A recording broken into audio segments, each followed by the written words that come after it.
Shalom. Memperlengkapi artinya adalah menambah sesuatu supaya lengkap. Allah memperlengkapi artinya bahwa Allah menambah sesuatu pada diri kita yang masih kurang, supaya kita kemudian akhirnya bisa menjadi utuh, bisa menjadi lengkap.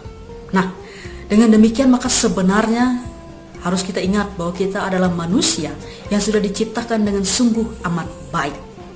Dan kita juga diciptakan untuk mengerjakan segala sesuatu yang memiliki tujuan baik di dalam Yesus Kristus. Tapi seringkali karena keberdosaan kita akhirnya menghalangi kita dalam kita melakukan setiap kehendak Tuhan. Seringkali kita tergoda oleh berbagai macam kelemahan, berbagai macam kekurangan dalam kita melakukan kehendak Allah. Nah, Allah memperlengkapi kita. Ini adalah suatu inisiatif yang memang berasal dari Allah sendiri. Dan karena ia adalah inisiatif Allah, maka bagaimana cara Allah untuk memperlengkapi kita manusia untuk bisa melakukan kehendaknya dan juga melakukan segala sesuatu yang berkenan kepadanya. Caranya adalah menggunakan cara Allah. Yang pertama adalah Allah damai sejahtera. Artinya bahwa ada satu penghiburan yang diberikan kepada kita umat manusia, bahwa Allah sendiri yang bertindak sebagai sumber damai sejahtera. Ia menolong kita, Ia memperlengkapi kita, Ia memelihara kita, agar kita bisa beroleh damai sejahtera tersebut. Agar ketika kita berhadapan dengan berbagai macam pergumulan masalah hidup kita, kita dapat menghadapinya karena kita punya damai sejahtera. Dan kita punya Allah yang adalah sumber dari damai sejahtera tersebut.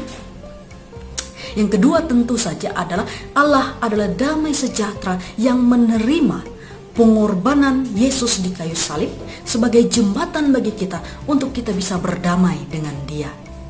Melalui darah Tuhan Yesus, maka manusia beroleh jalan untuk mendapatkan pendamaian dan juga hidup kekal, dan kemudian diperlengkapi untuk kembali kepada hakikatnya sebagai makhluk ciptaan yang sungguh amat baik.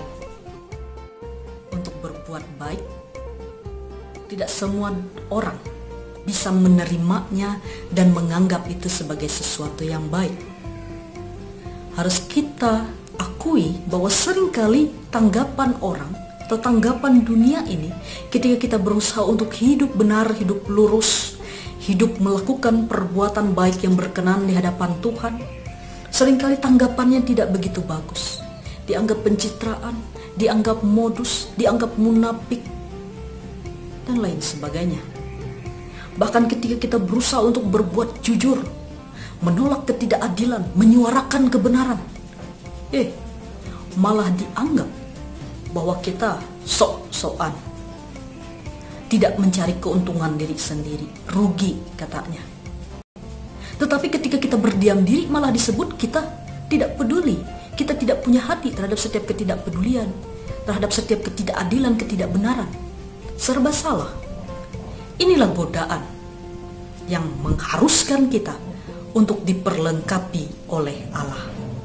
Bapak Ibu, ketika kita berhadapan dengan situasi-situasi seperti ini, ingat kembali bahwa kita telah dibayar dengan darah Kristus yang begitu mahal, yang Ia telah mengorbankan dirinya demi kita, agar kita bisa melakukan segala perbuatan yang berkenan kepada Allah dengan setiap konsekuensi bahkan tanggapan yang akan menghadapi kita, yang akan diberikan kepada kita. Kita juga telah diperlengkapi langsung oleh Allah. Dan karena itu jangan takut untuk terus senantiasa berbuat kebaikan, untuk terus senantiasa melakukan kehendak Tuhan, dan mengupayakan segala sesuatu yang berkenan kepadanya. Mari kita terbuka untuk terus senantiasa diajar dan juga belajar tentang kehendak Tuhan. Sebab ketika Tuhan yang benar-benar bekerja di dalam kita, Tuhan yang benar-benar kita persilakan untuk memperlengkapi kehidupan kita, maka pastilah kita akan senantiasa mampu untuk melakukan setiap kehendak Tuhan di sepanjang kehidupan kita. Dunia, ia boleh menolak, ia boleh juga mencemooh kita, tetapi satu hal, terus menjadi berkat demi kemuliaan nama Tuhan. Itu adalah yang nomor satu bagi kita orang Kristen. Bagi Kristus segala kemuliaan, dan biarlah Tuhan terus senantiasa dipermuliakan melewati setiap kehidupan kita. Tuhan memberkati.